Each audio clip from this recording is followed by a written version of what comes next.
প্রিয় বিপ্লবী জনতা, আমি এখানে ওসমান হাদির ভাই হিসেবে আসি নাই। আমি হাদির একজন সহযোদ্ধা ছিলাম।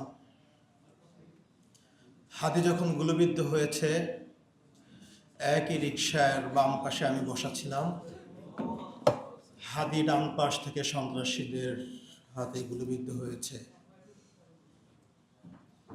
কান্না করার জন্য আমরা রাজপথে নামি নাই।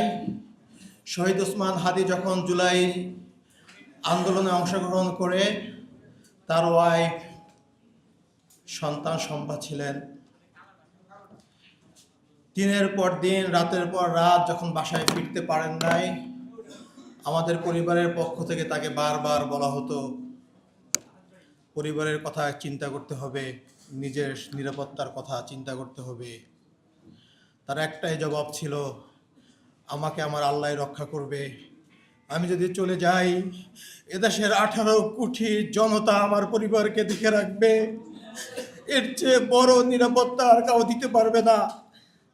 যদি আমি আমার রবের ডাকে সাড়া দিয়ে চলে যাই, আপনি শহীদের ভাই হবেন। আমার মাকে বলেছিল, আমি যদি মা চলে যাই, আপনি শহীদের মা হবেন। এর চেয়ে আর গর্বের কিছু নাই।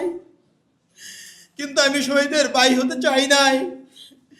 আমি চেয়েছিলাম রাজপথে বিপ্লবী ওসমানের পাশে থেকে এই বাংলাদেশকে আধিপত্যবাদ মুক্ত করতে।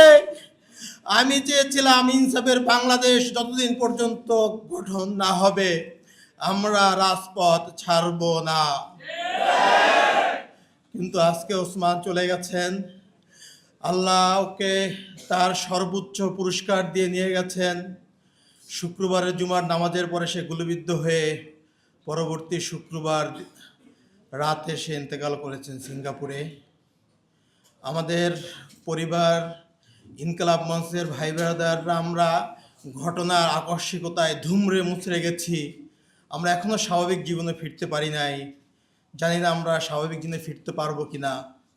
আমাদের শহীদ পরিবার, ইনকলাব মঞ্চ, ওসমানগণের লাখো লাখো ভালোবাসার জনগণ, বিপ্লবী ছাত্র জনতা, সবার কাছে আমার একটাই দাবি, ওসমান যে বিপ্লবী আন্দোলন করেছিলেন, সে যে আন্দোলনের জন্য শহীদ হয়েছেন, পরবর্তীতে তার অসমাপ্ত বিপ্লবকে আপনারাই সমাপ্ত করবেন ইনশাআল্লাহ। আমরা ওসমান হাদির পক্ষ থেকে কোনো পারিবারিক আর্থিক সহযোগিতা চাই না, কোনো অনুদান চাই না। শুধু একটাই চাই, ওসমান হাদির অসমাপ্ত বিপ্লবকে আপনারা সমাপ্ত করবেন।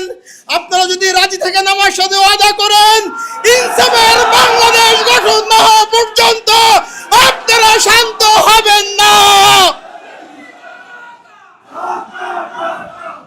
ওসমান হাদি শাহবাগে দাঁড়িয়ে বলতেন, এই শাহবাগ হাজার বছরের মুসলমানদের কাছ থেকে এই বঙ্গভূমির স্বাধীনতা কেড়ে নিয়েছে।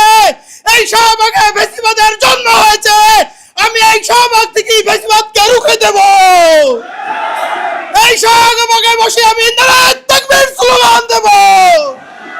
যদি আপনারা হাদিকে ভালোবাসেন, হাদির হত্যার বিচার চান, ওই শাহবাগকে ফ্যাসিবাদ মুক্ত, ভারতীয় আধিপত্যবাদ মুক্ত কায়েম করতে হলে আপনাদেরকে আন্দোলন অব্যাহত রাখতে হবে।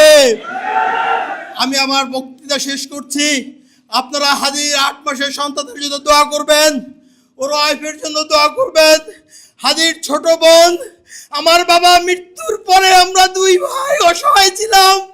আমার ছোট বোন আমাদেরকে বড় করেছেন, তার বেতনের টাকা দিয়ে আমাদেরকে পড়াশোনা করেছেন। ও খুব বেশি অসহায় হয়ে পড়েছে, মানসিকভাবে অসুস্থ হয়ে গেছে। খাস করে ওর জন্য আপনারা দোয়া করবেন। আল্লাহ আপনাদেরকে ওসমানের স্বপ্নকে বাস্তবায়ন করার তৌফিক দান করুক। আমিন।